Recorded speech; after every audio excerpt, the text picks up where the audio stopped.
administrativo. Nós vamos iniciar falando sobre responsabilidade civil do Estado. Tema bom, tema interessante, tema que vai precisar de você atenção, vai precisar que você tenha ali uma linha de raciocínio. Muita gente aqui acha que sabe esse tema, até sabe um pouquinho. Eu quero que ao final desse módulo, desse capítulo, você fale assim: eu sei responsabilidade civil. Toda vez que você for pensar em responsabilidade civil, eu quero que você faça esse passo a passo que nós vamos trabalhar aqui. Eu quero que você raciocine o tema. Não tenta responder de supetão não, que você pode se dar mal. Esse é um tema que permite viajar pra caramba. Esse é um tema que vai permitir você pensar em mas eu não concordo. Ninguém está perguntando se você concorda. Eu quero que você acerte. Então você vai pensar na lógica do tema. É isso que eu quero. Maravilha? Tudo bem? Muita questão boa. Inclusive, podemos até esperar numa eventual escrita. Ah, professor, tu tá de sacanagem. Que na prova para a Polícia Civil vai cair administrativo na escrita. Pô, professor, não. Por que não? É plenamente possível, de repente, algum tipo de relacionamento. Eu vou mostrar para vocês a possibilidade de relacionamento aqui. Há um relacionamentozinho aqui. Isso pode ser cobrado para você, tá bom? Então tá. Como é que a gente vai trabalhar esse tema? Vamos para a tela. Olha aqui. Responsabilidade civil do Estado. Eu, professor Vandré Amorim, mais um capítulo nosso aí para vencer essa grande etapa que é a sua aprovação para a PCDF. Tá chegando. Primeira coisa, entender o conceito de responsabilidade civil do Estado. E para a gente entender o conceito, a gente parte inicialmente para a ideia do que vem a ser responsabilidade. Olha para mim, por favor.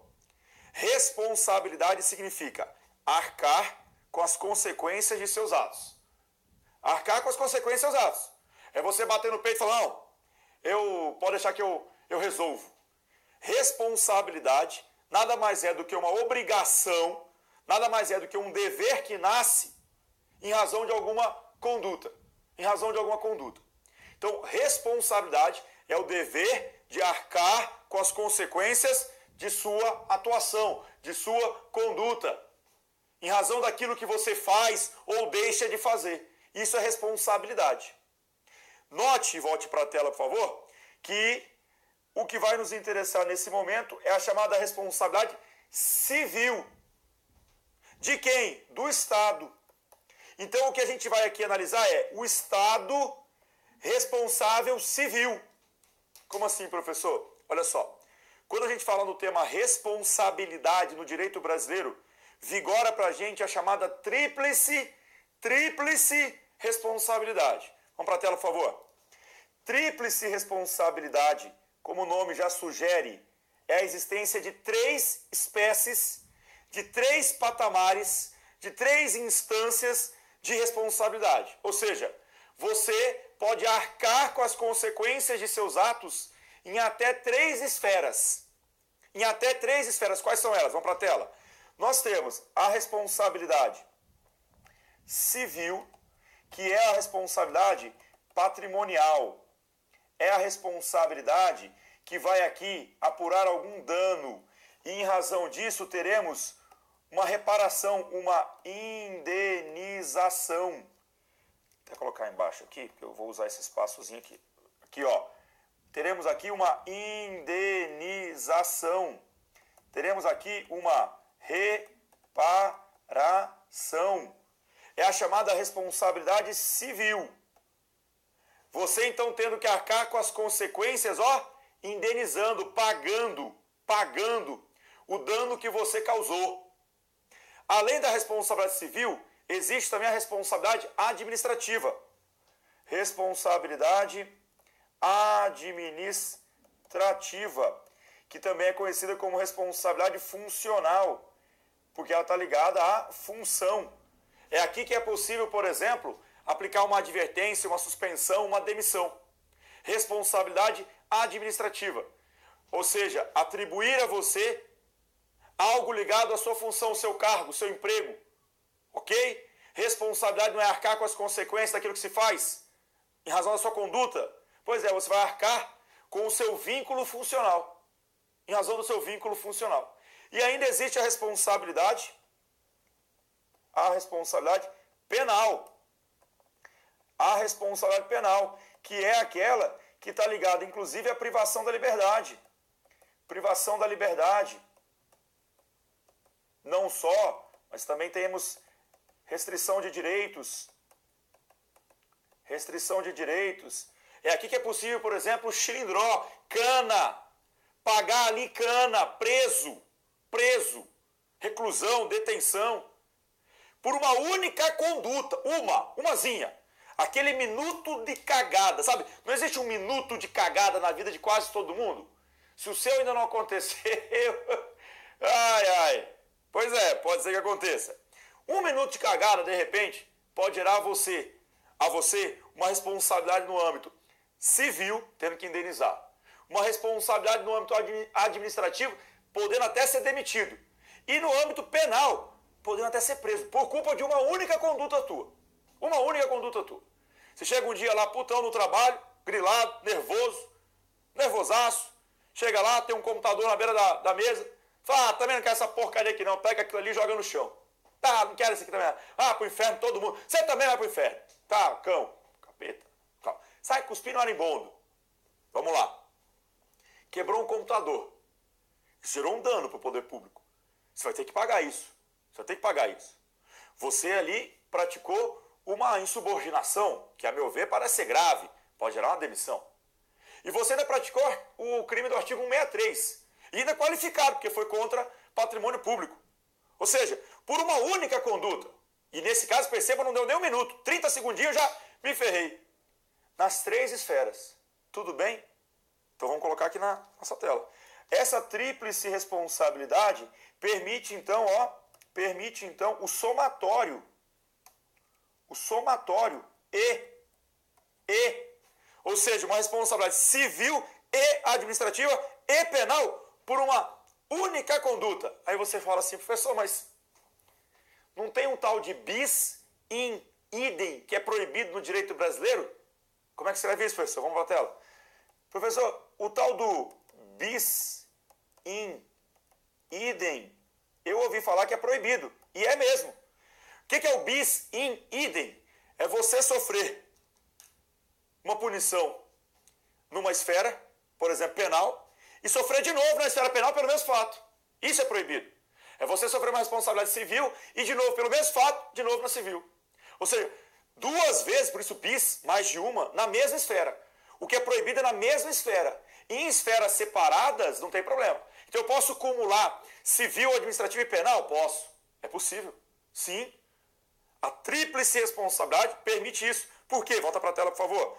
Porque essas 3 esferas, elas podem ser aplicadas de maneira cumulativa. Cumulativa. Ok? Beleza? Que isso fique claro. Agora, preste atenção. O que não se admite é na mesma esfera. Você sabe do Código Penal e conhece muito bem o Código Penal, já decorou o Código Penal. Se eu falar o número do artigo, você já sabe. Quer ver? Artigo 8º. Artigo 8º. Viu? Você já sabe o que é o artigo 8º. Faz um sorrisinho de quando você sabe. Fala, o 8º. Aquele que vem depois do 7º e antes do 9º. Exato, o 8º. O que é o 8º, professor? Só para o pessoal que não sabe ainda. Lembra do artigo 8º? Aquele que fala que se você é condenado fora do Brasil e cumpre pena lá, quando chega aqui vai ter que descontar aquilo? Lembra disso? Que se você é condenado, por exemplo, por culpa do artigo 7º, que é a extraterritorialidade, lembra da extraterritorialidade incondicionada, condicionada, do artigo 7º? Pois é, chega lá nas Europa, comete um crime e é condenado lá. Toma lá 4 anos, cumpre os 4 anos, vem para o Brasil, é um caso de extraterritorialidade, por exemplo, e chega aqui, faca na caveira, condenado de novo e toma 8 anos. Já cumpriu 4 lá, faltam quantos aqui então? Só mais 4. Por quê? Porque lá tomou 4, aqui tomou 8, não pode somar, não vão ser 12. 4 já cumpriu, então só faltam 4. É encher o tanque, é só encher, é só assim, completa aí, por favor. Completa o tanque, 4 eu já paguei. Tudo bem? Porque é proibido o bis in idem. Tá bom? Se pudesse acontecer o bis in idem, o que rolaria? Rolaria, tomou 4 lá, tomou 8 aqui, cumpre mais 8 aqui. Mas não é o que nós temos no direito brasileiro. Tudo bem? Beleza? Mas, volta para a tela, por favor. Nós temos que tomar cuidado porque essas 3 esferas, elas são independentes entre si. Independentes entre si. O que significa isso? Significa que eu posso, além de colocar o e, colocar também o ou. O ou, vamos para a tela. Aqui eu tenho e, e também tenho ou. Aqui eu tenho e também tenho ou. E, ou. Significa que então pode acontecer assim, ó. Só civil. Você responde só civilmente? Pode. Só administrativamente? Pode. Só penalmente? Pode. Só penalmente? Pode. É possível eu ser responsabilizado só penalmente e não ser responsabilizado administrativamente e civilmente? Sim, é possível. Por quê? Porque há uma independência de instâncias. Elas são independentes. Eu posso ser condenado criminalmente, saca, ouça. Close. Olha pra cá. Eu posso ser condenado criminalmente. Eu tenho um cargo público, eu me mantenho nele, minha família recebe auxílio reclusão. Eu termino a minha pena, eu volto a exercer meu cargo. Entendido isso? Falarei até um pouco mais já nessa comparação que vamos fazer. Então preste atenção, as três são independentes. Eu posso ter só uma, eu posso ter duas, quais duas? Quaisquer duas, civil com penal, penal com administrativo, ok? Beleza? E eu posso ter as três, porque são independentes entre si. Só que você já sabe, tá coçando aí, querendo já gritar, professor, tá, eu tô te ouvindo, eu sei. É que como é pela internet, a gente tá ouvindo aí por transmissão do YouTube, fica mais longe, aí é baixinho, quando você grita aí, vem só assim, professor. Mas eu tô ouvindo aqui, pode ficar tranquilo. Essa independência das três instâncias, ela não é absoluta, ela é relativa. Por quê? Vamos para a tela. São independentes entre si, porém, a gente vai sapecar aqui um salvo. Salvo, o que significa esse salvo? O salvo é para poder criar uma dependência. O salvo é para criar uma dependência. Com essa dependência, significa dizer que uma vai influenciar na outra. Então essa independência não é absoluta. Salvo, ou seja, quando é que uma vai interferir na outra? Vamos para a tela. Salvo, aí a gente tem, letra A, absolvição, cuidado, não é qualquer absolvição, é a absolvição penal. Penal, ou seja, absolvido administrativamente, não influencia em nada nas outras. Absolvido civilmente, não influencia em nada nas demais. Absolvido penalmente, absolvido penalmente por qual motivo? Então vamos para a tela. Absolvição penal por 2 pontos. Cuidado, não é qualquer absolvição penal. Não é qualquer absolvição penal. É a absolvição penal. 1, por negativa da autoria. 2, em razão da inexistência do fato. Inexistência do fato. Ou seja, olha aqui. Está rolando o processo penal. Pode rolar paralelamente o PAD? Pode, porque são independentes. Então, começou o processo penal, foi denunciado, o juizão recebeu a denúncia. Ou era uma ação penal privada, meteram lá a queixa-crime, o juiz recebeu a queixa-crimes. Ok? Enquanto isso, paralelamente, está rolando um PAD. Pode. E também está rolando um processo civil. Pode. São 3 instâncias separadas. Não tem problema. Chega ao final, por exemplo, e é condenado administrativamente. É condenado civilmente. Só que no penalzão o juiz criminal diz, absolvido. Pergunto, por ter sido absolvido criminalmente, tem que também absolver nas demais agora? Calma lá. Não basta ser absolvido penalmente. O Código de Processo Penal, ele traz para a gente diversos motivos de absolvição. São vários motivos no artigo 386 do CPP. Vários. 2 deles é que vão nos interessar. Lá tem, por exemplo, a negativa da autoria. Nos interessa. Mas tem insuficiência de provas quanto à autoria. Isso não nos interessa. Se você tem a absolvição penal por insuficiência de provas quanto à autoria, significa, foi aplicado o princípio do indúbio pro réu. No penalzão, no direito criminal, vigora o indúbio pro réu. Tá na dúvida, tem que beneficiar. E aí vai absolver o cara. Mas essa absolvição penal por insuficiência de provas quanto à autoria, porque, porra, tem uma filmagem que mostra, parece você.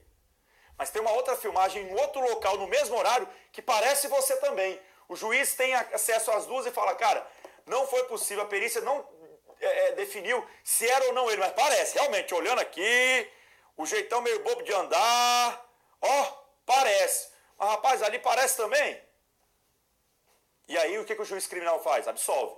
Por insuficiência de provas quanto à autoria. Negou a sua autoria? Não, ele não negou. Ele disse que está em dúvida. Ele não disse que não foi você. Falou, não tenho certeza. Ele nem disse que foi também. Ele vai te absolver. Indúbio pro réu. Agora, numa situação como essa, pode continuar a manutenção das penalidades anteriormente aplicadas nas esferas administrativa e civil. Ok? Muito cuidado com a insuficiência de provas quanto à autoria. A mesma coisa acontece com a inexistência do fato, a chamada inexistência da materialidade.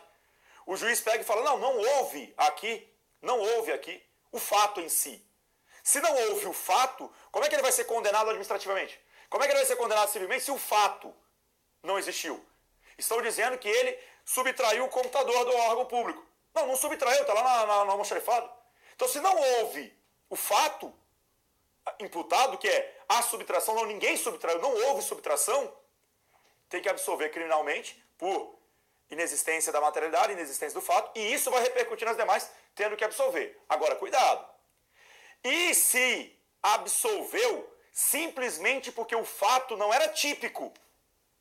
O fato não era típico. Por exemplo, estou eu andando, de boa, tranquilo na repartição, cheguei lá na delegacia, opa, fala galera, e naquela desatenção eu esbarro no computador, sem querer o computador cai de quina, sabe a quina do computador? E trinca, ele racha de ponta a ponta a tela e de repente faz só uma fumaça assim, ó. Sabe? Pois é. Pergunto, vai ser condenado criminalmente? Me diga você, seu penalista, seu futuro agente da PCDF, seu escrivão, vamos? Houve crime nesse caso aí? Por que não? Porque não existe a porra de crime de dano culposo. Existe um 63 culposo? Se não existe um 63 culposo, meu brother, ele é absolvido. Mas ele é absolvido porque o fato não é criminoso. Mas houve um fato, a quebra. Então, administrativamente ele vai ter que indenizar. Ele pode sofrer, de repente, uma conduta, por uma responsabilidade, uma advertência, uma suspensão, porque ele foi desatento. É um local ali que não pode fazer isso. Pode tomar advertência. Pode ele ser condenado civilmente, para poder indenizar o computador. Afinal de contas, o computador valia R$ 18.553,28. Pode. Agora, penalmente, ele não pode mais ser condenado. Inclusive, meus caros, foi por culpa disso que a questão que nós tivemos da PRF recentemente acabou sendo anulada. Porque eles confundiram na hora de colocar a inexistência do fato e colocaram a inexistência do fato criminoso. Ora, o fato criminoso pode não ter existido. O fato é atípico. Mas houve um fato. É o que a gente chama de falta residual. Ou seja, sobrou a administrativa. Vai sofrer lá. Agora, criminalmente não é mais. O fato não é criminoso, mas é um fato. Houve o fato, não é criminoso. Então, por isso a questão, a repercussão aqui é na inexistência do fato. Não tem fato. Ou seja, não existiu aquilo que se acusa. Não há fato. Não é? Cuidado. Não há fato típico. Tudo bem, pode não haver fato típico, que é o exemplo que eu acabei de dar. Dano culposo não existe como fato típico. Mas é um fato. Quebra do computador. Entendido? Entendido? Então, espero que tenha ficado claro para vocês. Agora, aproveitando que vocês são expert em direito penal, eu estou falando só aqui repetição, tenho certeza que já sabem bem essa parte, mas eu não vou deixar de colocar aqui a possibilidade também de dependência entre as esferas, porque essa é a mais famosa, sem sombra de dúvidas, essa aqui é cobrada em prova com uma frequência alta. Só que como vocês são grandes penalistas, eu não vou deixar também de colocar que é possível em razão da condenação criminal. Opa, arrumar a letra aqui. Condenação. Só se arrumou a letra, ficou assim, ficou condenação penal. Agora cuidado aqui de novo, ó. Basta ser condenado penalmente. Basta ser condenado penalmente para que você também seja condenado das demais? cuidado, ó, muita gente aqui aprende errado isso, interpreta errado isso, preste atenção. O Código Penal, no artigo 92, ele traz os efeitos secundários de uma condenação. Então tem os efeitos principais, efeitos diretos da condenação, que é ali já determinar, por exemplo, a detenção, a reclusão, é cumprir já a pena, é mandar o seu nome para o rol de culpados e tudo mais. E tem os efeitos secundários. E um dos efeitos secundários que a gente tem é a perda do cargo, perda da função pública dele. Preste atenção. Não são efeitos automáticos. Então você não, alguém, eu vou falar isso para você, alguém que é servidor, o cara, por exemplo, é policial, e ele é condenado criminalmente por um homicídio. Ele foi condenado por homicídio, pegou um homicídio culposo, por exemplo. Pegou um homicídio culposo no trânsito, por exemplo. Isso vai fazer com que ele perca automaticamente o cargo dele? Não. Professor, mas ele vai ter que cumprir pena. Sim, a família recebe auxílio reclusão. O fato de você ser condenado criminalmente, por si só, não faz com que você perca seu cargo. Você pode, de repente, tomar um estupro. Você pode, de repente, tomar aí um crime, uma extorsão. Mas isso não faz com que, obrigatoriamente, você perca o cargo. Não faz. O que o Código Penal traz quando a pena for acima de 4 anos, para quaisquer crimes, ou crimes contra a administração pública ou com uso do abuso da sua atribuição, abuso do seu poder, abuso da sua função, acima de 1 ano, preste atenção. Pode o juiz, na própria sentença, decretar a perda, mas desde que ele o faça de maneira motivada. Então não é automático. Se ele não coloca na sentença, não gera perda. Ele pode tomar, de repente, 15 anos, 20 anos, e não vai perder o cargo automaticamente. O que pode acontecer num caso desse, que geralmente acontece, o cara pega lá uma extorsão qualificada pela morte e uma extorsão mediante sequestro, que é a pena máxima, mínima e máxima mais alta do Código Penal, começa com 24 anos.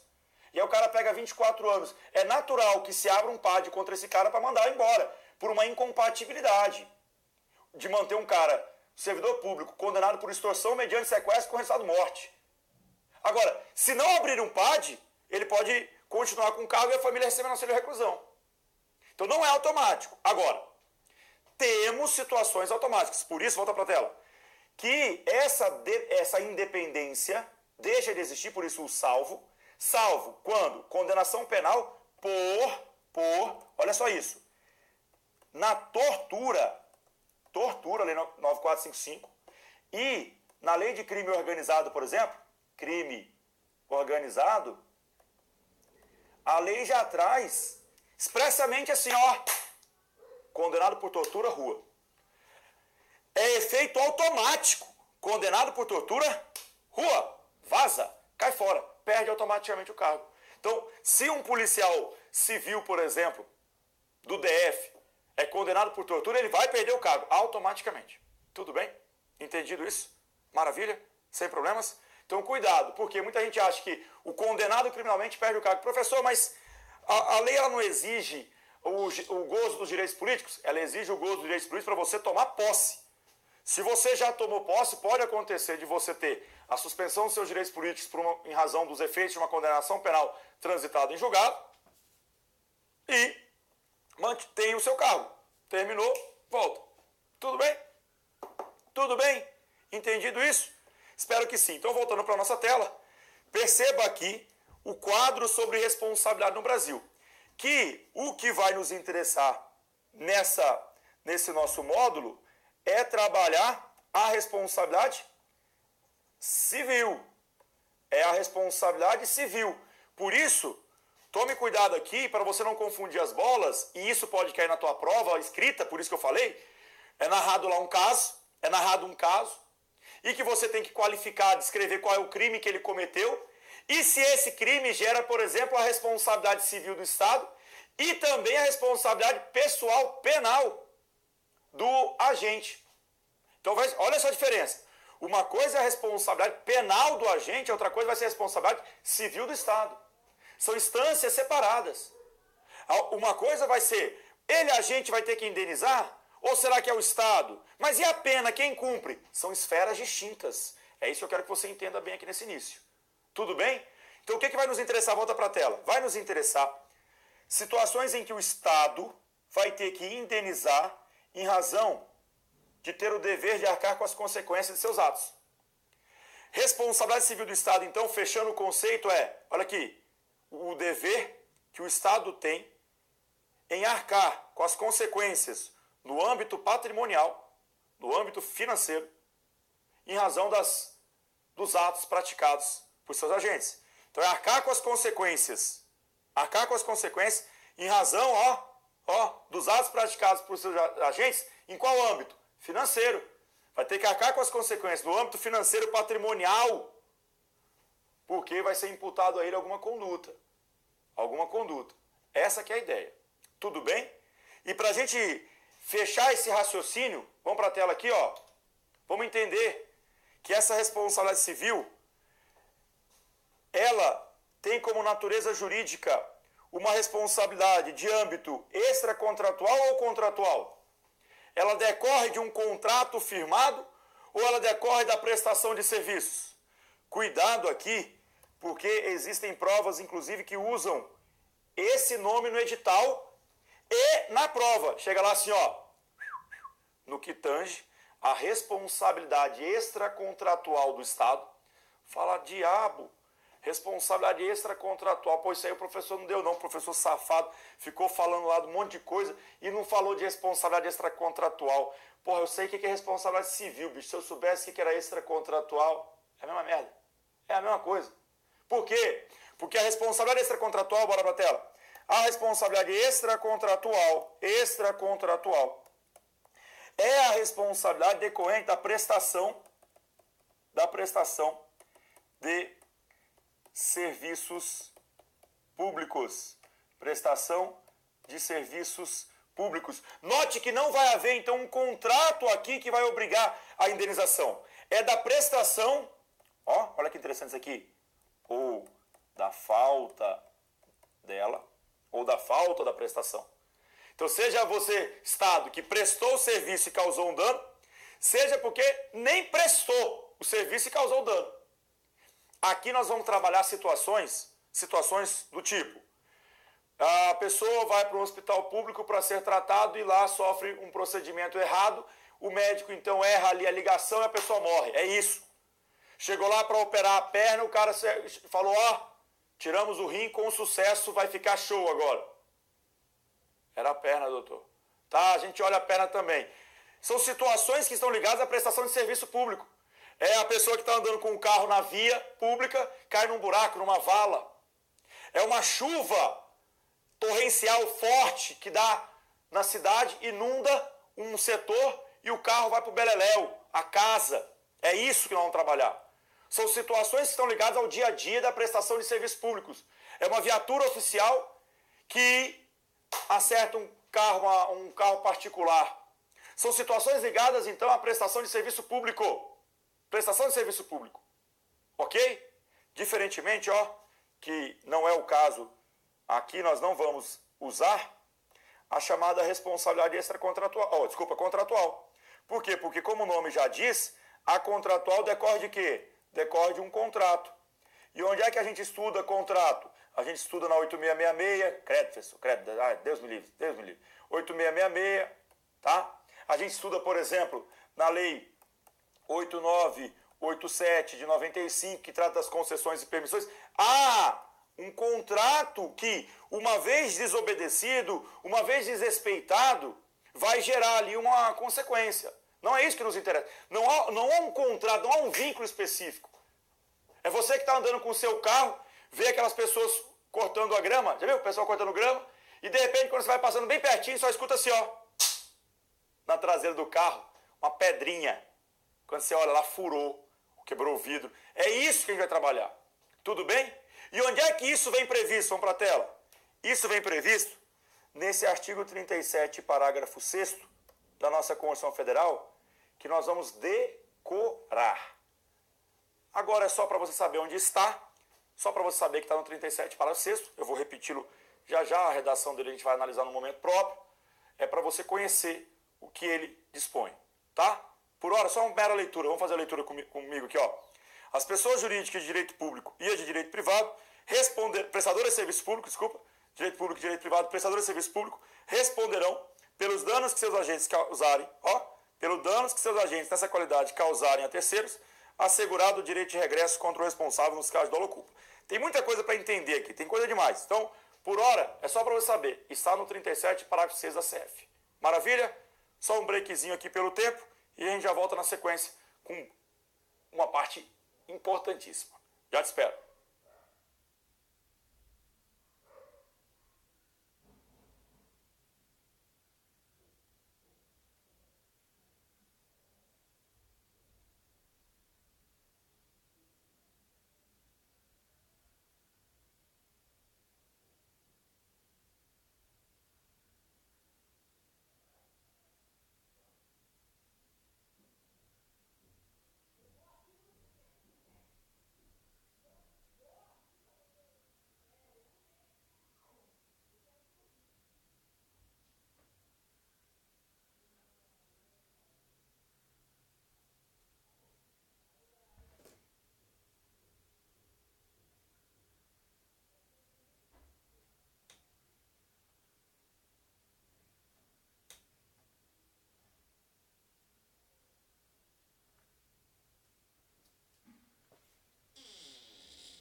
Pessoal, beleza? Antes de começar o próximo bloco, eu estou acompanhando aqui o chatzinho e eu vi que algumas pessoas postaram, duas na verdade, o PAD segue, aí alguém falou, não segue porque não houve dolo. Pessoal, pelo amor de Deus, presta atenção, a independência de instâncias faz com que no processo penal, se houver absolvição criminal por negativa de autoria ou inexistência do fato, o restante tem que parar. Tá? Agora, se no processo penal não é nenhum desses dois casos, aquele caso, por exemplo, do dano culposo, não é crime, então ele vai ser absolvido criminalmente porque o fato é atípico, tá? O PAD segue. Por que o PAD segue? Porque a infração administrativa ela pode ser tanto dolosa ou culposa. Então, se eu causar um dano doloso ou culposo administrativamente, o PAD segue. Se foi um dano doloso, vai ter o processo criminal podendo me condenar, tá? Porque existe o dano doloso. Agora, se o dano foi culposo, o PAD segue e o processo penal morre. Por quê? Porque não existe o crime de dano culposo, tá bom? Ok? Lembre-se que na esfera administrativa, dolo e culpa para qualquer situação. No penalzão, vigora o princípio da excepcionalidade culposa, só nos casos expressamente previstos. Tá? Beleza? Então só tomar cuidado, porque quando você vai lá para os crimes, por exemplo, contra o patrimônio, onde é que você vai ter crime culposo? Só lá no 180, naquela receptação culposa. Toma cuidado com esse ponto, tá? De resto você não vai ter. Então qualquer furto culposo, sem querer eu peguei o celular de alguém e fui embora. Tudo bem, não há o crime de furto culposo. Não existe um 55 culposo. Não existe. Mas vai rolar, de repente, um PAD. Não tem, porque o PAD admite o dolo ou culpa. Tá? No criminalzão é que é em regra quase que total, né? Porque são pouquíssimos crimes culposos que nós temos. E aí ele seria absolvido criminalmente, tá bom? Só quis fazer essa intervenção porque eu vi o grupozinho aqui ativo. Isso aí, bora ver. Vamos fazer o break e a gente já volta na sequência.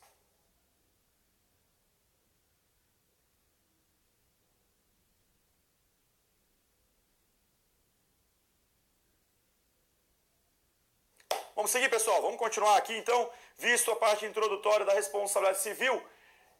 Agora a gente vai entrar num tópico que é a lógica do sistema da responsabilidade civil. Como assim, pessoal? A lógica do sistema.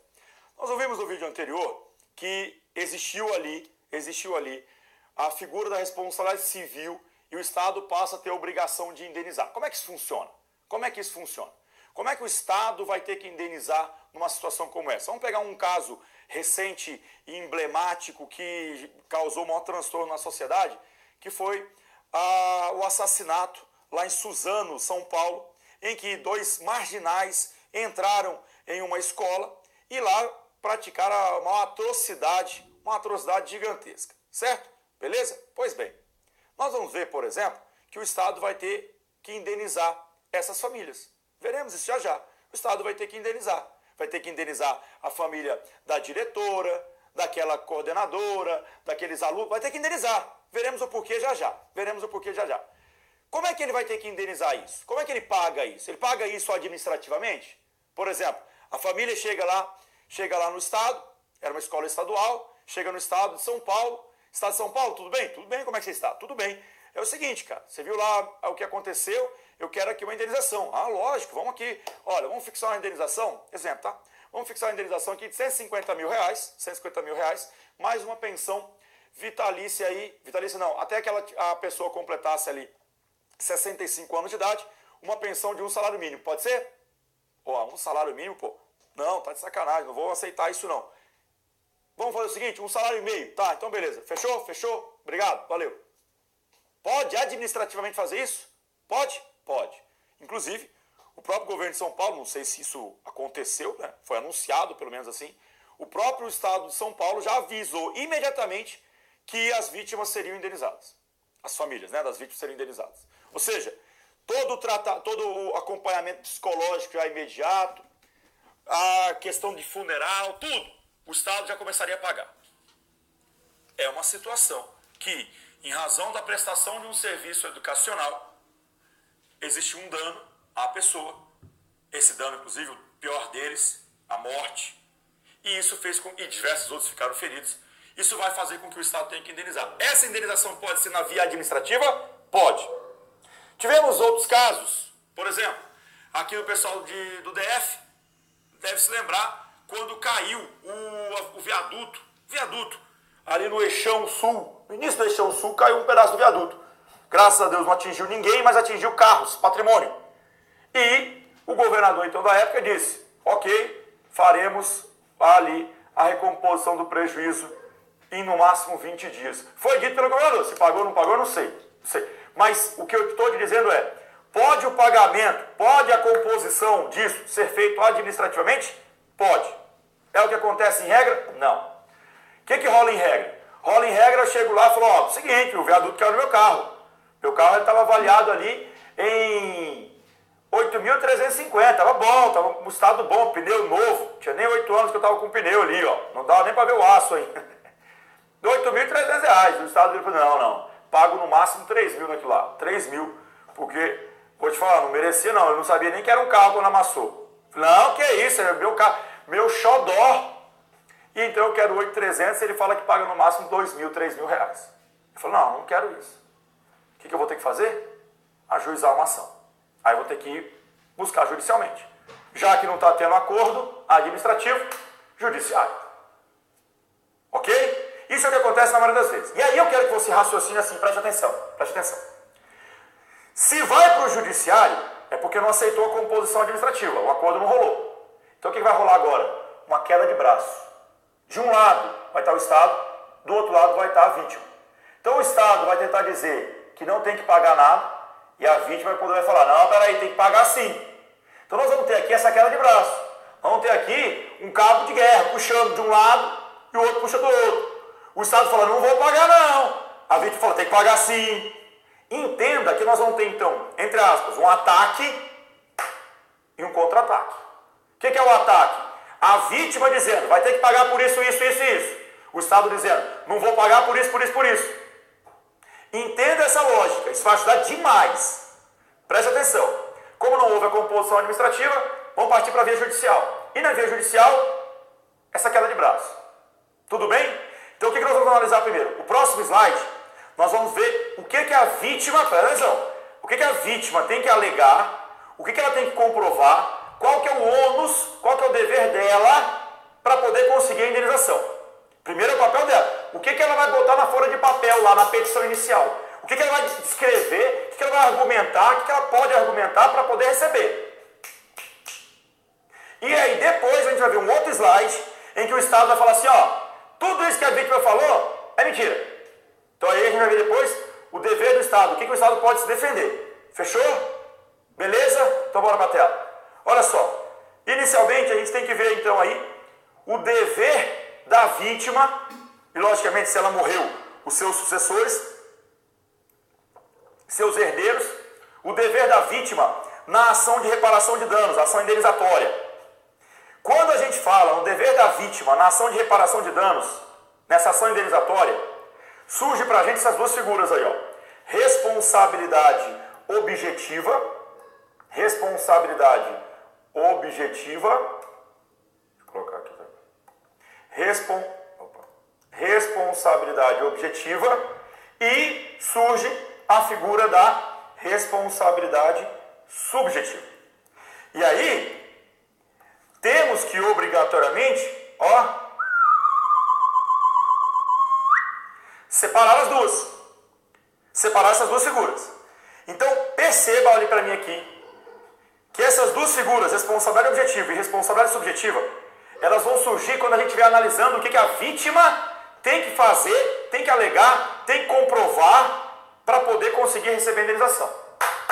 Entenda isso. É crucial você entender a lógica. A responsabilidade objetiva ou subjetiva? Peraí. Então quer dizer que eu tenho que olhar aqui qual é o ônus da vítima. O que a vítima tem que fazer para ganhar a indenização. Então peraí. Sei, é o objetivo. É assim que a gente vai trabalhar. Raciocinando, pela lógica. Tudo bem? Eu ainda estou meio confuso. Porque eu não comecei a explicar ainda. Eu estou pedindo para você saber que esse é um tópico que a gente vai analisar o papel da vítima. O que ela tem que fazer para ganhar a queda de braço. Então tá, vamos para a tela. No caso de uma responsabilidade objetiva,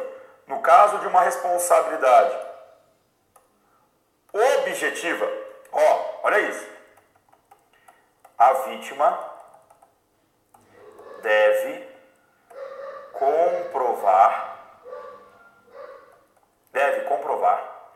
uma conduta imputada ao Estado e que essa conduta tenha gerado, nexo causal, um dano. Olha isso. Na chamada responsabilidade objetiva, a vítima deve comprovar, é obrigação dela. Esse é o dever que ela tem na ação indenizatória. Ela tem que entrar com a ação comprovando. A conduta foi do Estado. E essa conduta gerou nexo causal. Você conhece bem o conceito de nexo de causalidade, aquela chamada conditio sine qua non, que se estuda lá no direito penal, não é isso? Olhando aqui para mim, que você estuda lá no direito penal, tá? Essa conditio sine qua non, ou seja, o resultado ele veio daquela conduta. Se eu não tivesse praticado a conduta, o resultado não teria acontecido da maneira como ocorreu, artigo 13 do Código Penal. Você conhece bem essa situação de nexo de causalidade. Ok. Então, prova a conduta do Estado e que essa conduta gerou um dano, a minha obrigação na responsabilidade objetiva tá show. Ok? Vamos para a subjetiva. Na subjetiva, a vítima deve comprovar o quê? Ó, deve comprovar o quê? Ela deve comprovar que houve uma conduta e que essa conduta foi imputada ao Estado. E que essa conduta gerou nexo causal, um dano. Olha isso. Na responsabilidade subjetiva, a vítima tem que comprovar ali uma conduta imputada ao Estado que tenha gerado um dano. Olha pra mim aqui. Professor, tu tá maluco? Volta pra tela só pra poder mudar aqui, ó. Vem aqui pra... Dá pra jogar aqui? Dá? Olha aqui. Tá igual, miserável. Tem diferença não. Exatamente, preste atenção aqui. Preste atenção aqui. Esse tripé de conduta, nexo causal e dano, ele é obrigatório em qualquer uma das duas. Esse tripé, ele sempre vai existir. Muitas questões de prova vão tentar fazer com que você perca o item, dizendo assim, ao contrário do que acontece na objetiva, na subjetiva é obrigatória a demonstração do nexo causal. Na objetiva também, então não é o contrário. Enquanto na objetiva não precisa comprovar dano, na subjetiva sim, errado. Perceba que, obrigatoriamente, seja na objetiva, seja na subjetiva, eu tenho que comprovar conduta, nexo causal e dano. Nas duas. Então não é aqui que está a diferença. Onde é que está a diferença? Vamos para a tela de novo. Vamos para a tela, olha só. A diferença está no fato de que, na subjetiva, nós vamos agregar elementos subjetivos à conduta. Que elementos subjetivos? A culpa e o dolo. Na subjetiva, perceba que o ônus da vítima aumenta. Porque a vítima não tem que apenas comprovar a conduta, ela tem que comprovar que a conduta do Estado foi dolosa ou culposa. Ela tem que comprovar que a conduta foi dolosa ou culposa. Você bem sabe que isso aqui são os elementos subjetivos do tipo. Porque eles estão onde? No intelecto. No elemento subjetivo, ou seja, naquilo que o sujeito quer. Está ligado à vontade, ao querer, dolo. Eu quero, dolo. Ou na culpa. Fui eu displicente, negligente, imprudente, imperito. Então, quando a gente fala de responsabilidade subjetiva, perceba, olha para a tela de novo. Perceba que há um tripé igual, porém, na subjetiva, a gente vai ter um ônus maior. Qual que é o ônus? O dever que a vítima vai ter em comprovar dolo ou culpa. Ela tem que comprovar o dolo ou culpa. Lembrando que culpa se caracteriza pela negligência, imprudência e a imperícia. Imperícia. E aí, meus caros, perceba que para a vítima ser uma responsabilidade subjetiva não é tão bom. Por que não é tão bom? Porque tem um ônus maior. Vai ter um ônus maior. Professor, vamos continuar que eu não sei se eu estou entendendo. Então vamos lá, olha só. Vou te dar um caso aqui. Imagine que um policial, esse é um tema muito recorrente, sobretudo porque estamos aqui por uma carreira policial também. Então é um tema que tem mais ainda chance de cair. Que um policial, numa diligência, ele então encontre lá um traficante famoso, já é a 8ª vez que ele prende, só nesses últimos 6 meses.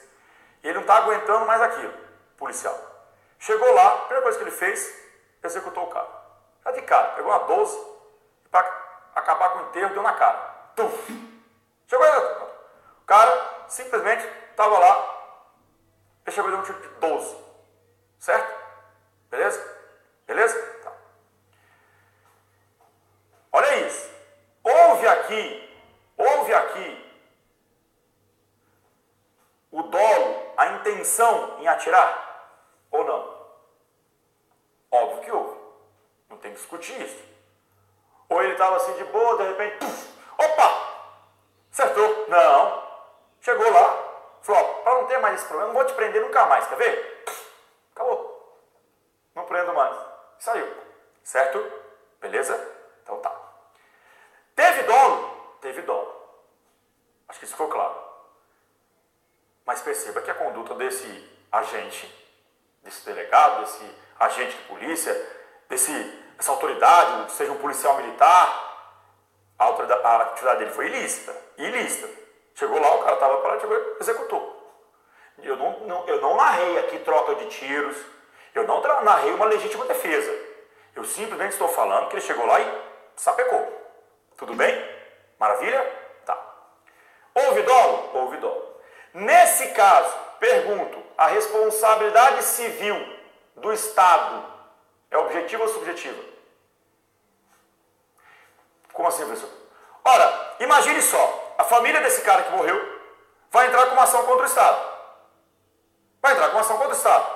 A pergunta que eu te faço é, essa família vai ter que se pautar na objetiva ou ela vai entrar com base na subjetiva? Esqueça que o Estado vai alegar, isso a gente vai ver depois. Eu quero saber ela, vítima, no caso morreu, os que a representam. Eles vão entrar com base na objetiva ou com base na subjetiva? Professor, se teve dolo, então é na subjetiva. Não é isso? Não.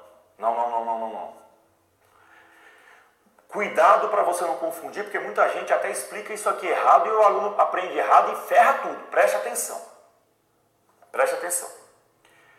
O fato de ter havido dolo ou culpa,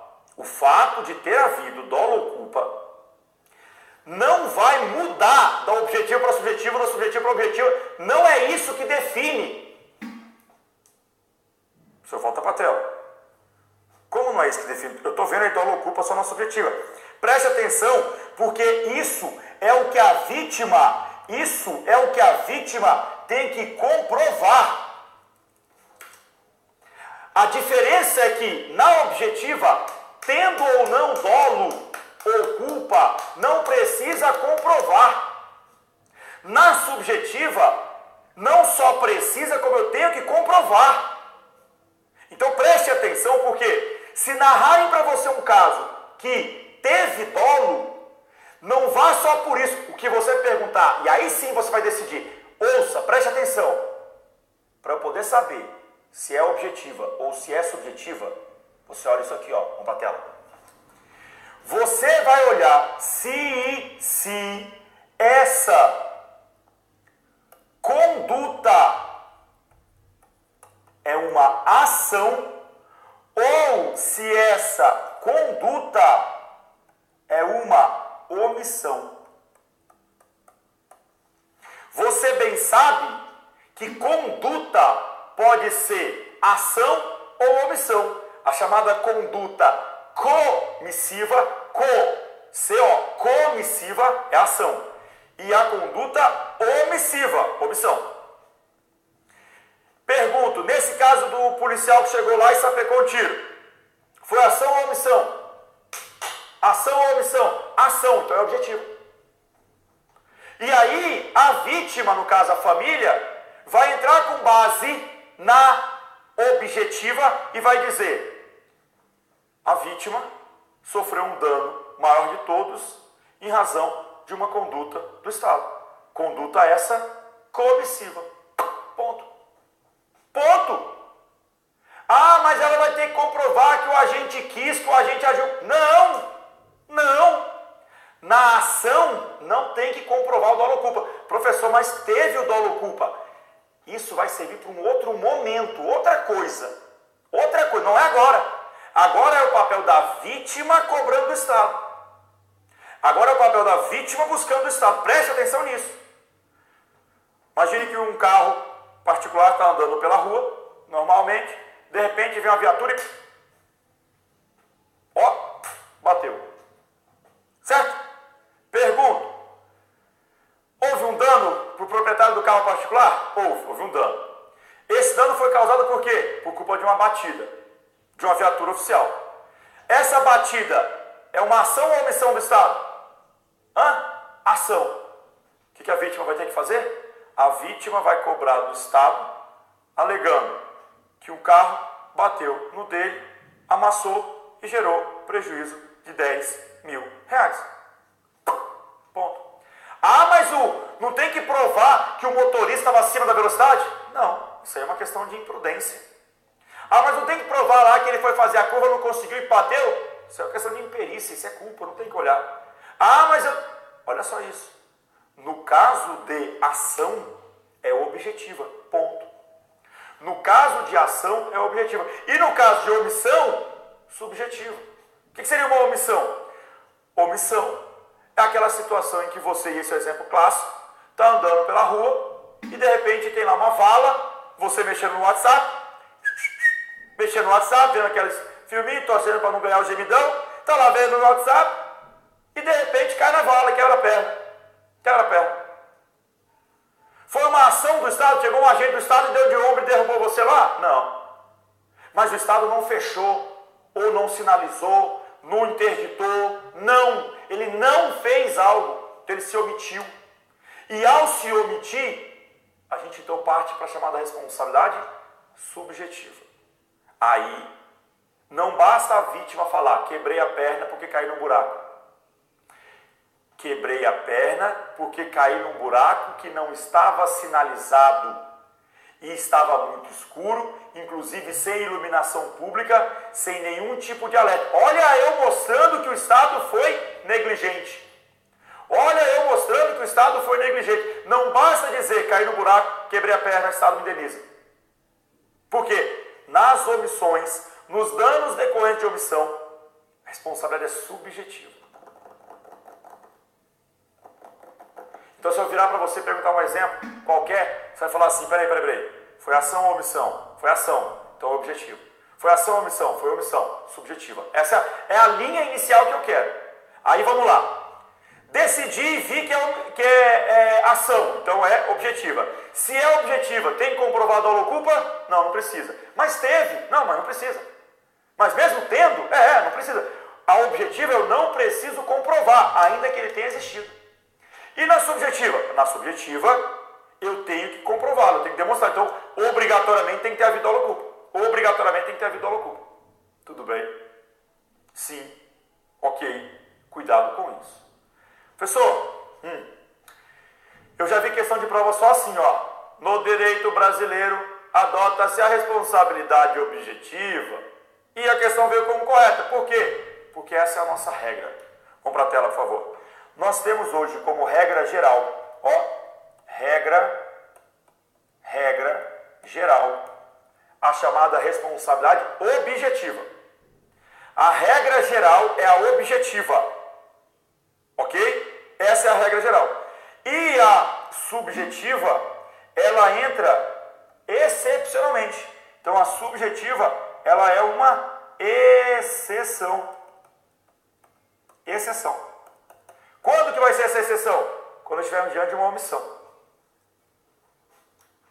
Olha aqui para mim. Cuidado. Por quê, professor? Cuidado. Se na questão de prova falar nada, no direito brasileiro adota-se a responsabilidade, complete a frase, objetiva, porque é a regra geral. No direito brasileiro, no que tange aos danos causados por condutas comissivas, ações, temos a responsabilidade objetiva. Nos danos decorrentes de omissões estatais, a responsabilidade é subjetiva. Em toda e qualquer omissão, a responsabilidade será subjetiva. Falso. Por quê, professor? Vamos para a tela. Cuidado, porque nós temos aqui desse lado da responsabilidade objetiva a chamada omissão especial.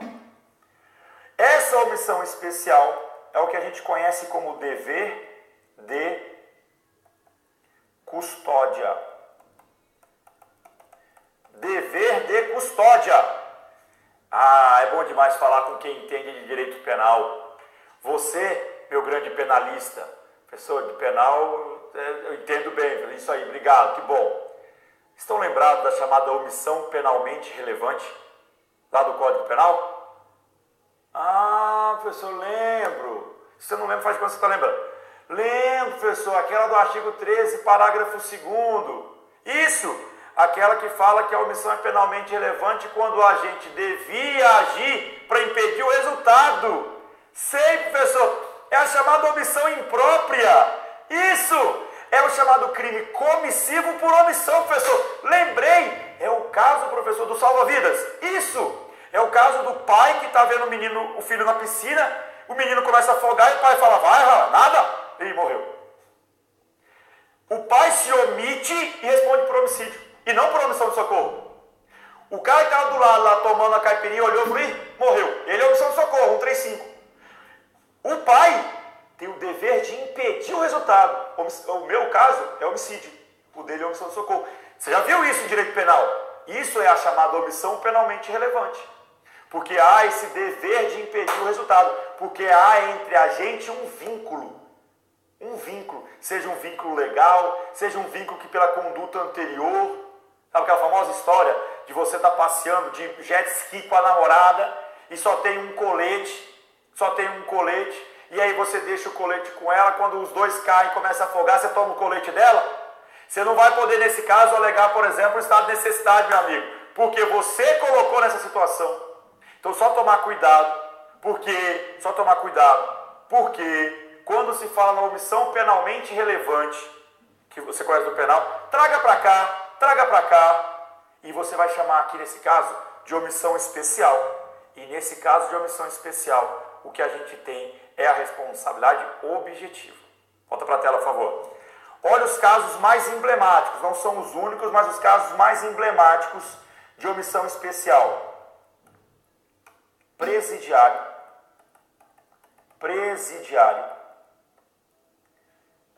escola pública e hospitais públicos. Esses casos são emblemáticos porque Havendo uma omissão, como existia o dever do Estado impedir o resultado. Note que ele não tinha que fazer algo para prestar um serviço de qualidade. Ele tinha que buscar já impedir o resultado. É omissão imprópria. Nesses casos, a gente passa então a ter a responsabilidade. Responsabilidade objetiva. Tudo bem? Ok? Beleza? Muita atenção nesse ponto, eu vou explicar melhor agora. Vamos só complementar ainda esse quadrozinho, para que a gente então entenda que essa conduta na objetiva, ela tanto pode ser uma conduta lícita, como ela pode ser uma conduta ilícita. Lícita ou ilícita? Lícita ou ilícita? Já a conduta na subjetiva é uma conduta sempre ilícita, porque pautada ou no dolo ou na culpa. Então, por isso, sempre ilícita. Tudo bem? Maravilha? Vamos então aqui falar dessas figuras de omissão especial. Presidiário, preste atenção. Estou colocando aqui o presidiário na condição de vítima. É o presidiário na condição de vítima. O presidiário na condição de vítima, o próprio Supremo Tribunal Federal tem um entendimento, no sentido de que o presidiário receberá indenização até por questões de superpopulação, que causou a ele, por exemplo, um mal. Eu não concordo. Eu não lembro ter perguntado se você concorda ou não. Não é essa a avaliação que a gente tem que fazer aqui. Aqui é respondendo a prova. A pessoa não concorda. Volto a dizer, a prova não perguntou assim, e aí, você concorda? Não perguntou. Se ela pergunta na escrita, você vai colocar um monte de coisa que tem para colocar de maneira técnica. Na objetiva, é assim que acontece, ponto. O Estado, hoje, então, teria que indenizar se uma superpopulação carcerária, que é natural hoje em quase todos os presídios, gerar algum dano. Não só em questão de superpopulação carcerária, mas também porque um outro preso foi lá e executou, cortou, mutilou, arrancou uma orelha, tirou um dedo. Note que quem tirou o dedo da pessoa, quem tirou a orelha, não foi o Estado, mas o Estado se omitiu. Por que ele se omitiu? Porque a própria Constituição diz que o preso, ele tem que ter a integridade física respeitada. A pessoa não concorda, ninguém está perguntando. Não entre nessa linha ainda, tá? E aí, o preso lá dentro tomou aquele sacode e arrancaram a orelha dele. Certo? Porque existe um código de ética entre os presos, né? Existe um código de ética, você sabe disso, que é um código de ética. Não se pode praticar crime contra a mãe, não se pode praticar crime contra a criança, não se permite estupro. Então existem alguns crimes, existe um código de ética, o código 171, lá dentro dos presídios. Esse código de ética chamado 171 não pode praticar qualquer crime não. Se chegar lá, os caras vão, opa! E aí você bem sabe que quando chega preso numa penitenciária, numa cadeia, em alguma cela, e alguém grita assim, ó, o cara que está prendendo, o policial vira e fala assim, galera, 213, viu? Tem que colocar separado. Tem que colocar separado. Por quê? Porque senão morre. E aí colocou numa cela comum. Os outros presos espancaram e mataram o cara. Foi o Estado, a ação do Estado? Não, não foi ação. Mas foi uma omissão relevantíssima, porque ele não impediu o resultado. O Estado vai ter que indenizar. O Estado vai ter que indenizar. Inclusive em situações de suicídio. Até mesmo em situações de suicídio do preso. Suicídio. O preso aproveitou lá a faca, o talher do almoço, pegou lá o garfo, a faca, pegou a faca do cozinheiro e ó, rapou aqui no pescoço e morreu. Ah, pessoal, -1, CPF cancelado. Aham, é cancelado, mas o Estado vai ter que indenizar. Olha só isso. Olha só isso. Acaba voltando, a gente está pagando, porque a conta do Estado é nossa. Então preste atenção. Até suicídio de preso, tá? No suicídio de preso a gente vai botar um asterisco. Qual que é o asterisco? O asterisco é o seguinte. Recentemente o Supremo, num determinado caso, ele disse que o Estado não teria que indenizar no caso de suicídio de preso. Calma lá. Em regra, até o suicídio de preso o Estado indeniza. É que esse caso foi um caso emblemático, porque ficou comprovado que o Estado em nenhum momento negligenciou. Por quê? O cara estava cumprindo a pena no RDD, no regime disciplinar diferenciado. E ele então estava todo enclausurado naquela cela que ele tem isolado. Lá dentro não tinha nem lençol, nada. Tinha só aquela cama de concreto. Sabe a cama de concreto? O cara pegou a cabeça, chegou na quina, e mas deu com gosto. E ele então deu a testada na quina e morreu. Teve um traumatismo craniano e morreu. O Supremo disse, não tem a mínima possibilidade de imputar isso ao Estado, porque o que ele fez de errado? Diferentemente seria se o cara tivesse enforcado, feito lá com lençol. Usou a Tereza, em vez de sair, usou para se enforcar. Aí o Estado deu mecanismo, deu meios e modos para ele se enforcar. Nesse caso, o Estado indeniza, que é a regra geral. Agora, ele por si só, conseguiu ali o suicídio de uma maneira que não tinha como impedir, porque a não ser que coloque esse cara na bolha. Amarga a coisa inteira assim, água ainda. Aí, não é assim que vai acontecer. Então, cuidado. É possível afastar a responsabilidade em caso de suicídio de preso se ficar comprovado única e exclusivamente a culpa dele. Sei que o Estado tenha ali gerado minimamente essa possibilidade. Tudo bem? Ok? Então tome muito cuidado com isso. O presidiário na condição de vítima, em regra, o Estado tem que indenizar. É óbvio que se for o carcereiro que já chegou lá e sapecou a mão nele, o carcereiro chegou lá batendo, causou um hematoma, o cara perdeu 3 dentes, pegou de cheio. É ação. É óbvio que o Estado tem que indenizar com base na objetiva. Aqui a gente está trabalhando uma omissão que o Estado tem que indenizar. Tudo bem? Eu vou fazer um breakzinho aqui pelo tempo, mas eu vou voltar desse quadro, tá? Espero na sequência.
Não deixe de começar pelo vídeo anterior, não comece daqui não, faça a recapitulação aí do que a gente viu no anterior. E aí, já vamos voltar para a tela, ó. Isso aqui é continuação mesmo, olha aqui.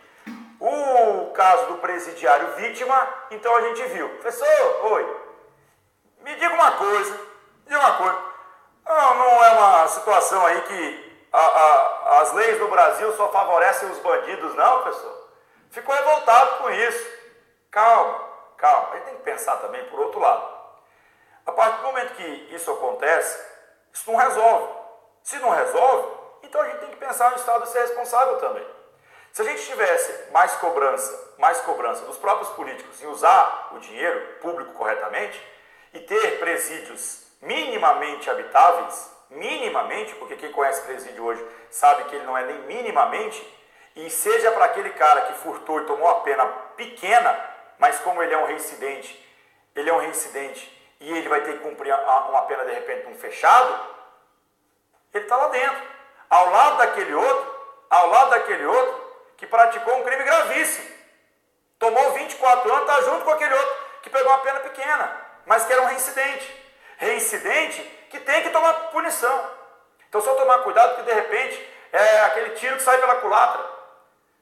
Esse cara vai voltar para a rua. E se ele volta para a rua sem nenhum tipo de trabalho, por que o Estado, por exemplo, vai aqui uma crítica ao Estado, por que o Estado não usa, por exemplo, as ONGs, as organizações não governamentais, as as OCIPs, para poder trabalhar dentro do presídio, formando profissionais.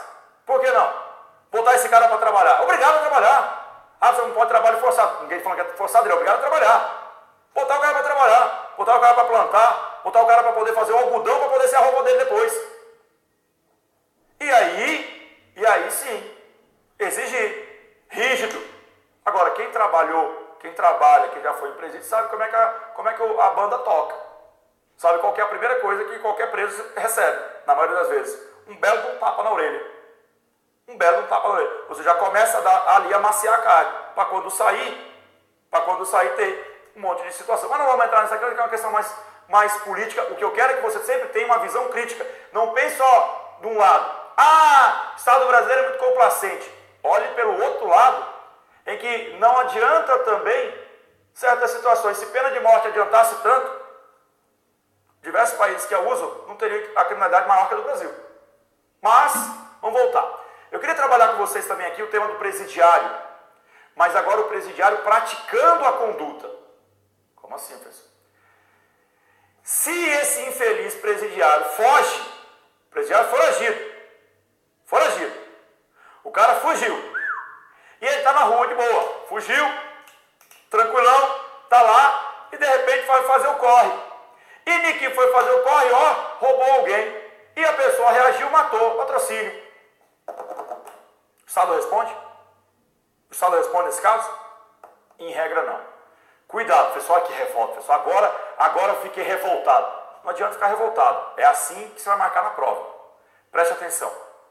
Embora você queira criar o vínculo da relação com o Estado por culpa da fuga, talvez você pensou assim, pô, mas o Estado deixou fugir.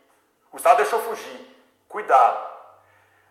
O entendimento que nós temos hoje é preso, foragido, e que comete um crime, o Estado não tem que indenizar como regra. Isso foi, inclusive, questão da prova de 2013, da PCDF. 2013, da PCDF, mostrou-se justamente um caso como esse. Uma quadrilha que estava foragida, assaltou um banco, explodiu o caixa eletrônico e tudo mais, coisa que estava comum aqui no DF. E aí foi perguntar se o Estado tinha que indenizar por isso. Então, tomar esse cuidado.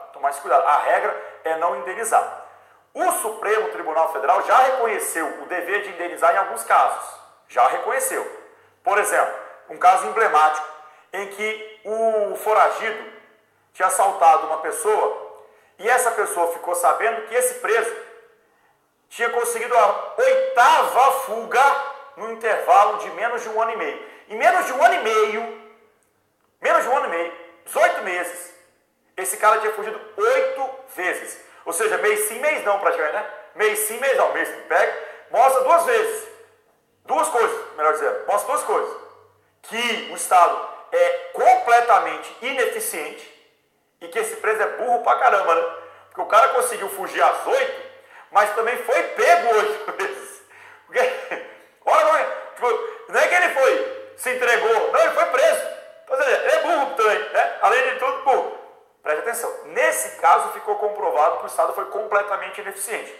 Mas note que é um caso que a questão de prova teria que deixar bem claro que, comprovada a 8ª fuga no intervalo curto de tempo, o que representa a ineficiência do Estado. Ah, estou criando um nexo causal. E aí, nesse caso, volta para a tela. Nesse caso, entra aqui, negligência, culpa, omissão comum do Estado, entraria numa subjetiva. Por isso que a vítima, inclusive, tem que comprovar as 8 fugas para provar a negligência. Não entra numa omissão especial. A omissão especial do presidiário é do presidiário vítima.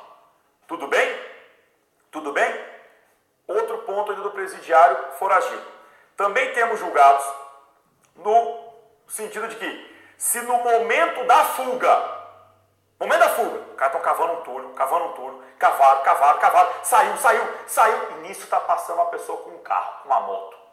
E vem, então, os agentes penitenciários subindo nos muros, passando por tudo, e vindo atrás dos caras, então, pegaram a moto, pegaram o carro que estava na porta, assaltaram alguém para poder empreender fuga. E trocou tiro aqui, tiro ali, voa a bala para cá, acerta alguém. Nesse caso, nesse momento da fuga, o Estado também tem o dever de indenizar. Então note que não é porque ele já estava foragido, é no processo de fuga. É no processo de fuga. Tudo bem? Ok? Beleza?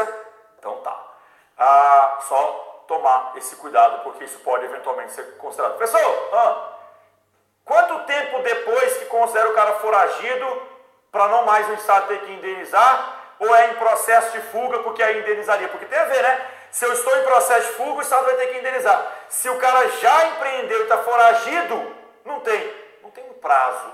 Não tem um prazo. As questões geralmente em prova colocam 8 dias depois, já foragido. Então já deixou claro que ele já está foragido. A prova da PCDF 2013 colocou 5 anos depois, não dá nem para poder falar aí num flagrante impróprio, sabe? Não dá nem para pensar que ele estava ali. Não dá. Mas tem perseguição 5 anos. Isso não é uma perseguição. Isso aí não é uma obsessão. Isso é uma obsessão para esse cara. Então, cuidado. A questão vai te dar indício, porque senão vai gerar recurso. Pode ser que ela seja anulada. Tudo bem? Beleza? Questão do presidiário, então, foi. Volta lá para a tela. Escola pública. Infelizmente, temos casos recentes para poder exemplificar em que dentro de uma escola pública entram lá pessoas, terceiros, e executam alunos.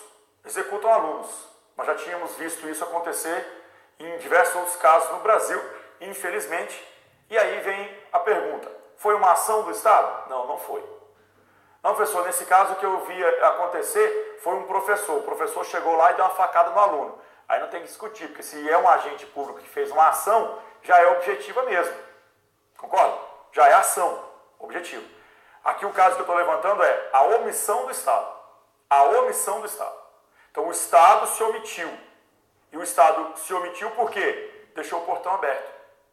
Deixou o portão completamente aberto. Tinha uma forma de controle. Os caras entraram, os moleques entraram e já chegaram lá. Quem viu aí, infelizmente, aquelas cenas horríveis em Suzano, São Paulo. Aconteceu isso recentemente.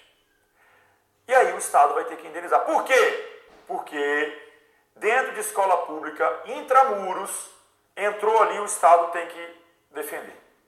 Entrou ali, o Estado tem que defender. Não só os alunos, como os próprios professores. Em relação aos agentes públicos como um todo, não só professores. O carcereiro, no caso lá do presídio, tá? Como um todo. Os agentes públicos, eles têm aí, o Estado tem um dever de proteção especial sobre eles. O Estado tem um dever de proteção especial sobre eles, porque eles estão em serviço e devem ser protegidos, tá? Mas o que mais interessa é o aluno, porque ele é um particular, ele é um terceiro, ele é um estranho, e sofreu lá esse prejuízo. O Estado vai ter que indenizar. Mas por ação? Não. Por omissão? Então se é omissão, ela é subjetiva. Nesse caso, não. É omissão especial. O dever de custódia, o dever de proteção que o Estado tem. Tudo bem? Ok? Beleza? Maravilha. Além de escola pública, temos também hospitais públicos. Aqui só um certo cuidado, porque no hospital, logicamente, algo ligado ao tratamento, ao atendimento. Ou seja, o cara chega lá para ser atendido, a enfermeira vira e fala assim, deixa aí, já a gente olha. 24 horas depois, fala, tem alguém que para olhar. Chama o IML. Isso acontece, infelizmente. A gente brinca aqui, mas é uma coisa que acontece, infelizmente, de maneira rotineira. Foi ação do Estado? Não, não foi. Foi omissão do Estado. Professor, mas e aquela questão da cláusula do reserva do possível? Não tinha como atender. Isso aí, eu te digo, as questões de prova, em regra, eu digo que quase que 100% não abordam. Colocam só assim, a falta de atendimento médico hospitalar. A falta de atendimento médico hospitalar. A pessoa chegou para ser atendida em estado ali já mal e não foi atendida. Em fato recente, a mãe chegou para dar à luz, chegou lá, a médica falou, não, tá tudo tranquilo, pode voltar para casa. No caminho de volta para casa, a criança nasce e morre. A criança nasce e morre. É uma situação em que houve a omissão do Estado. Houve a omissão do Estado. Numa outra situação, dentro de uma unidade hospitalar, simplesmente os médicos estavam trocando de plantão e um falou, não, quem vai fazer o parto é você. Ele falou, não, já estou saindo. Ele falou, não, mas ela entrou no seu plantão. E nessa brincadeira deu parto tardio, a criança morreu por asfixia. Ela não nasceu no momento correto. Note que são todos exemplos de omissões especiais. É óbvio que se você tratar do caso em que a enfermeira chega lá e tem que dosar, deixa eu ver o que tem que dosar aqui para ele, são 5 ml, 5 ml, então 5 ml. Não é 5 ml, não. Morreu. Já foi uma ação. Se é ação, é objetivo, não tem que discutir. Aqui é para a situação em que a cada 6 horas ela tinha que medicar e esqueceu. Deixou, não foi. São situações de omissão. Ligadas a esse tratamento médico hospitalar. Por quê? Tivemos um caso emblemático, julgado pelo STJ em 2014, que gerou ali um número grande de questões. Foram 5 questões sobre o mesmo assunto, de várias bancas inclusive. A questão era o seguinte: o cara havia sido internado para poder fazer um procedimento médico. Ele então estava lá internado, quando de repente, por conta própria, estava no 5º andar do estabelecimento hospitalar, abriu a janela e suicidou. E aí foi perguntado, nesse caso, o Estado responde de forma objetiva: não, isso não tem nada a ver com tratamento médico hospitalar. Não era assim, olha, gente, agora chegou o momento da terapia, vamos pular? Vamos pular. Ih, morreu. Não, não era isso. O cara, por conta própria, foi lá e pulou. Mas, professor, e se fosse um hospital psiquiátrico? Aí você criou o nexo causal. A questão não trouxe isso, a questão trouxe que uma pessoa internada resolve simplesmente suicidar. Pronto, o Estado, nesse caso, não tem o que fazer. Não é esse o caso que nós estamos tratando como tratamento médico hospitalar. O Estado não responde. O que vai ser analisado se eventualmente tiver, seria pela subjetiva normal mesmo, omissão comum. Provar que de alguma maneira houve uma negligência. Provar que de repente, que não foi o exemplo dado na prova, que ele pegou lá o bisturi que estava lá à disposição dele e cortou os punhos. Ele assistiu um videozinho pelo WhatsApp e ele viu lá e cortou os punhos. Tá? Baby Shark. Pois é, ele cortou os punhos. Numa situação como essa, poderia alegar pela negligência, lá pela omissão comum, não pela omissão especial. Tudo bem? Maravilha? Sim. Então só tomar cuidado com esse ponto específico em relação aos hospitais públicos. Tá bom, meus caros? Então vamos voltar para a tela. Esse aqui é o desenho que eu quero que vocês tenham. Essa é a linha de raciocínio que eu quero que vocês tenham quando estivermos trabalhando o tema responsabilidade civil. Ok? Essa que é a ideia. Maravilha? Maravilha? Estão aí entendendo? Então tá. É sempre bom, né? Perguntar, porque aquele joinha aí na nossa avaliação faz bem. Dá aquela massageada no egozinho. Se tiver mal, pode meter o dislike aí e falar: professor, não gostei de tal parte, que a gente melhora. Se você não entendeu, de repente, é porque é omissão da minha parte, né? Omissão da minha parte. E a gente vai sempre melhorando para que você tenha a melhor qualidade. Maravilha, olha só. Visto isso, a gente então analisou a vítima entrando com a petição inicial. A vítima sapecou a petição inicial e essa petição inicial, chegou no Estado. Essa vítima chega então com a petição inicial lá no Estado, e agora o Estado vai ter que fazer o quê? Ler para poder apresentar uma resposta, uma defesa. Vai apresentar uma resposta, uma defesa. Olha aqui. Tá ele lendo lá. A pessoa caiu, quebrou as pernas. Ih, rapaz, que azar da porra. Não, mas não posso falar que é azar. Deixa eu falar aqui. Nesse caso foi uma culpa que eu não tenho que responder, não. Ele vai ter que responder agora. O Estado vai ter que justificar. O Estado vai apresentar a sua contestação. O Estado vai apresentar ali a sua petição de resposta. O seu pedido de não. É isso que a gente passa a ver. Olha aqui para a tela, por favor. Quando a gente analisa o que o Estado pode ou não alegar, vai surgir aqui para a gente, na verdade vão surgir para a gente, duas teorias do risco. A teoria do risco administrativo e a teoria do risco integral. Certo? Teoria do risco administrativo e a teoria do risco integral. E a gente precisa, mais uma vez, saber diferenciar essas duas situações, porque isso será abordado em prova. Na teoria do risco administrativo, veja bem, na teoria do risco administrativo, o que a caracteriza é o fato de que admite-se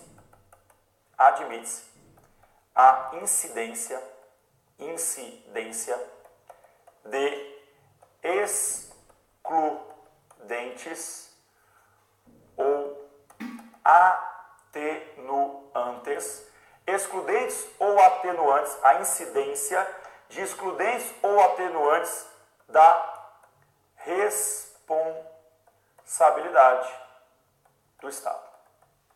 Então aqui, o que vai caracterizar, o que vai destacar aqui é a possibilidade do Estado apresentar alguma excludente ou alguma atenuante e falar assim, ó, beleza, reconheço que você sofreu um dano, reconheço, porém,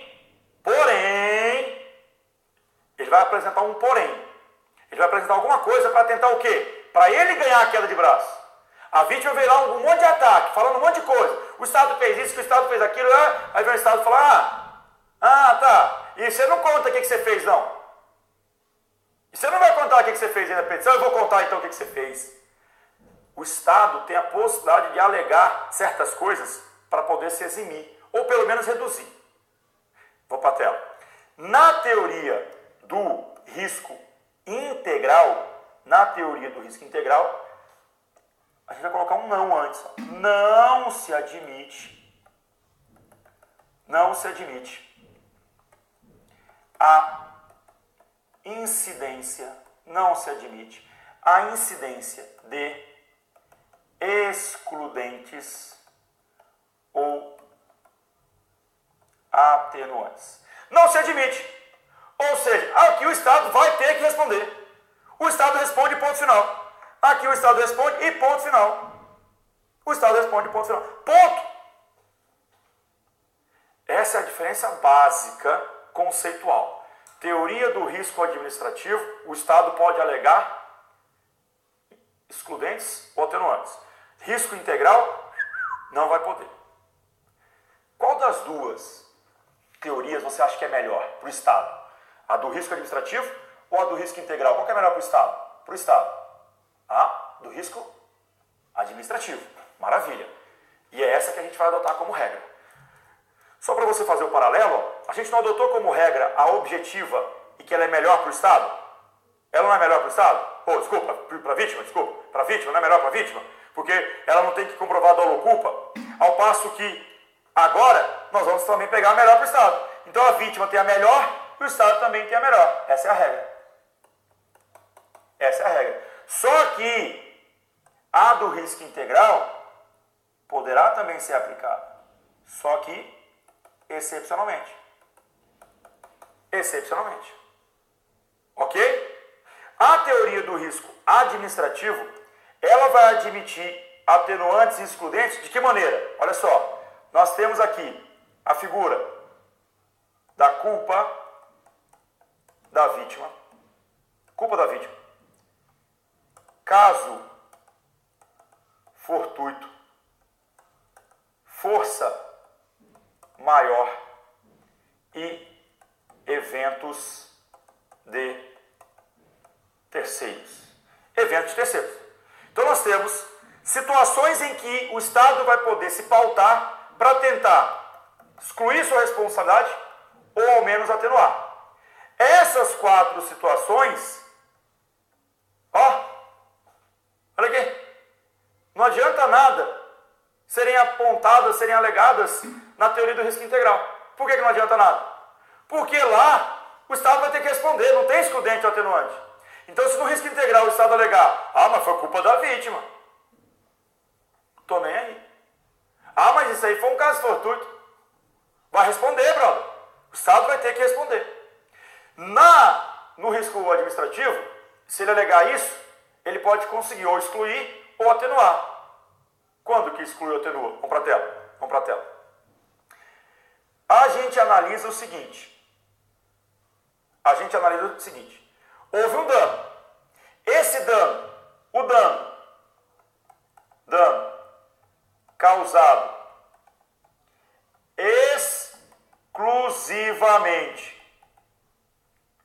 exclusivamente em razão da culpa da vítima, exclusivamente do caso fortuito, exclusivamente da força maior, exclusivamente do evento terceiro, exclui a responsabilidade do Estado.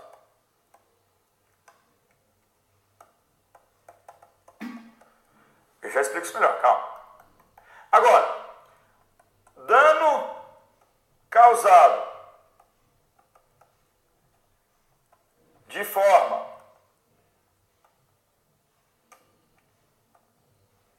concorrente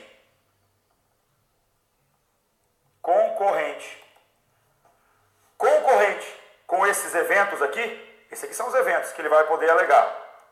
Olha os eventos que ele pode alegar. Se ele fala o seguinte, ó, tudo bem, mas a vítima ajudou a tomar o dano, sofreu dano. Ela concorreu para isso. Olha a diferença, olha a diferença, olha a diferença. Imagine que uma vítima entre com uma ação contra o Estado, alegando que foi eletrocutada num cabeamento de força de energia do Estado. Era uma central de transmissão de energia e ela foi eletrocutada. Isso foi o que ela disse. Então, se ela foi eletrocutada, ela vai entrar cobrando do Estado. Certo? Beleza? Ok? Beleza. Aí o Estado vem e fala assim, ô bonita, você foi eletrocutada porque você entrou no local proibido, você entrou para poder roubar fio de cobre, ô safado. Você entrou para roubar fio de cobre, chegou lá, quando foi pegar o fio, morreu, e vem agora cobrar. E agora vem cobrar. Morreu e vem agora cobrar. Morreu porque a culpa foi exclusiva tua. O Estado não responde. Só que aí ela, morta, disse assim, ó, não, peraí. Não foi culpa exclusiva minha, porque eu não tinha placa nenhuma lá. E estava aberta a porta. Mas realmente, não tem placa, mas pô, dava pra ver. Não, eu não vi. Não, verdade, nesse caso, teve culpa sua, porque você não tinha que entrar. Mas também teve culpa minha, né? Porque eu não coloquei uma placa para poder dizer que é verdade, né? A culpa é nossa, então, não é só sua. Então a culpa não é exclusiva sua, então, ó, atenua a responsabilidade do Estado. Eu não entendi. Vamos para outro exemplo. Imagine numa rodovia, imagine aí, 1h da manhã, certo? Uma rodovia no Estado brasileiro, breu. E de repente vem uma pessoa e atravessa a rua. Uma rodovia, atravessou. E nisso vem uma viatura oficial e